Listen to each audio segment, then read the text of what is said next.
My friend, these 5 home exercises to climb stairs easily after 60, doctors are recommended. If you've been avoiding stairs lately, maybe your knees complain, your hips feel stiff, or your balance just isn't the same, I want you to know something important. It doesn't have to stay this way. I've seen it again and again in my 30 years as a doctor. People who thought they'd never walk upstairs comfortably again, taking those same steps with confidence, without fear. The secret? It's not a magic pill or an expensive gym membership. It's a handful of gentle, targeted exercises you can do right at home. No rushing, no straining, just slow, deliberate movements that wake up the muscles you need most for climbing stairs and for staying independent. Today, I'll guide you through 5 simple exercises that can change the way you move. We'll start with the foundation, and each step we take together will prepare you for the next. So stay with me, because by the end you'll not only know the exercises, you'll feel ready to start them. Let's begin. The first exercise, slow sit to stand, your foundation for strength. I call this the gateway movement for stair climbing because it trains your thighs and glutes, the powerhouse muscles that lift you every time you go up a step. Without them, the stairs feel heavier. With them, you feel lighter, steadier, and more in control. Here's how we'll do it. Find a sturdy chair without wheels and sit toward the front edge. Place your feet flat on the floor, about hip-width apart. Slide your feet back slightly so your toes are just behind your knees. This loads your muscles the right way. Extend your arms forward for balance or rest your hands gently on your thighs. Take a deep breath in. As you breathe out, press firmly through your heels, squeeze your thigh and glute muscles, and slowly rise to a standing position. No rushing. Take 2 to 3 seconds to get there. Pause at the top, standing tall. Now, begin lowering yourself back down just as slowly. Feel your muscles working as you control the descent. Do this for 8-10 repetitions. If it's too difficult, place your hands on the armrests or the edge of the seat for a little help. Over time, reduce that assistance and move more slowly. Why this matters? Standing up and sitting down uses the same muscle pattern as climbing stairs. By strengthening it, you're teaching your body to push upward and to lower down gently. 2 skills that make every step safer. Now, as we build this upward strength, it's just as important to think about going downstairs because that's where many slips happen. And that's exactly what our next exercise will prepare you for. Second exercise, eccentric step down, mastering the descent. Picture yourself at the top of a staircase. Going down takes a different kind of muscle work than going up. Here your muscles act like brakes on a bicycle. They must slow you down with control, not just let gravity pull you. That's what we're going to train. Here's how. Find a low, sturdy step. It could be the bottom stair in your home. Stand with both feet on the step, about hip-width apart. Shift your weight slightly to your left leg.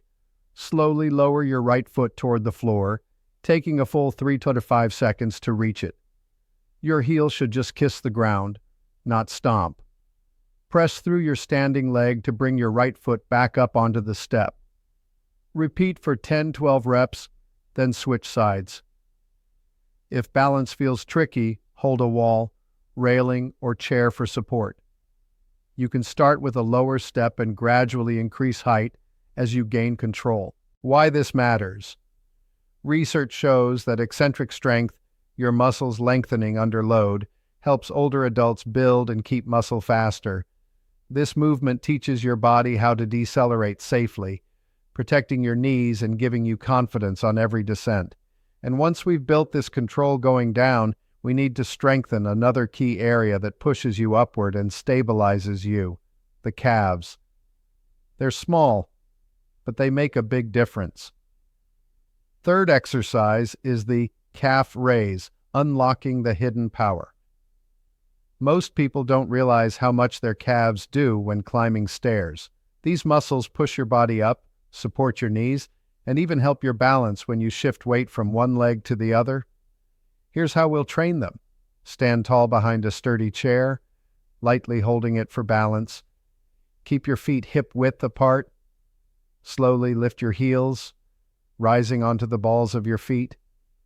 Hold that position for 1 to 2 seconds, feeling the muscles in your calves working.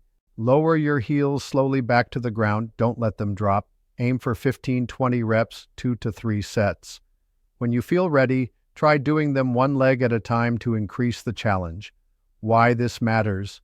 Strong calves make each step upward smoother and lighter. They also keep your ankles stable, reducing your risk of tripping or misstepping. Now that we've worked straight up and down strength, let's prepare for the movements that happen when you turn, pivot, or step sideways, because stairs aren't always straight ahead. We will start with the fourth exercise, the lateral step up. Side stability for real life. Life isn't all forward motion. Sometimes you step sideways to reach a handrail, avoid an obstacle, or turn toward the next flight of stairs. This exercise strengthens your side hip muscles, the gluteus medius, that keep you steady during those moments. Here's how. Stand sideways next to a low step, with your right foot closest to it. Place your right foot fully on the step. Press through your right leg to lift your body up, then bring your left foot up to join it. Step back down in reverse order, left foot first, then right. Keep your torso upright, eyes forward, and core gently engaged. Do 10-12 reps on one side, then switch. Begin with 1 set and work up to 3. Why this matters. Weakness in the side hip muscles is one of the most common reasons older adults lose balance. This move builds the stability you need for angled steps, turning on stairs, and even getting into a car. And finally, we'll focus on building endurance in the big muscles you use for every climb, so you don't get halfway up and feel like you have to stop. Next, the final exercise is wall sit, endurance for every step.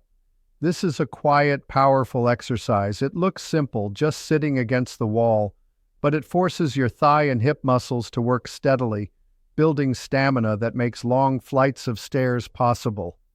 Here's how. Stand with your back against a wall. Walk your feet forward about 2 feet and slide down until your thighs are parallel to the floor. Keep your knees directly above your ankles, not forward past your toes. Hold this position for 20-40 seconds, breathing evenly.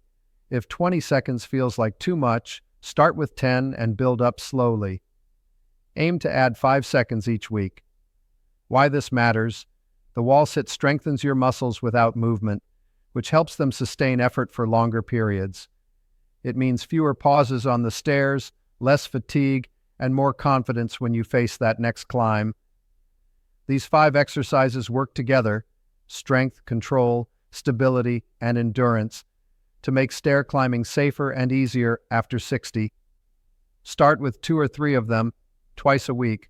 Move slowly, be consistent, and celebrate the small victories, because every rep is a step toward independence. My friend, you've just learned 5 simple, proven exercises that can help you climb stairs with more strength, control, and confidence. But knowing them isn't enough. You have to start. So here's what I want you to do. Pick just one exercise and do it today. Then tomorrow add another. And if you're ready to take back your stairs, type, "I'm stronger already" in the comments. Not only will it be your promise to yourself, it will inspire others to begin too. Hit that subscribe button and turn on notifications, because every week I bring you gentle, effective routines made just for adults over 60. And if you know someone who's been avoiding stairs, share this video with them. You might just change their life, one step at a time.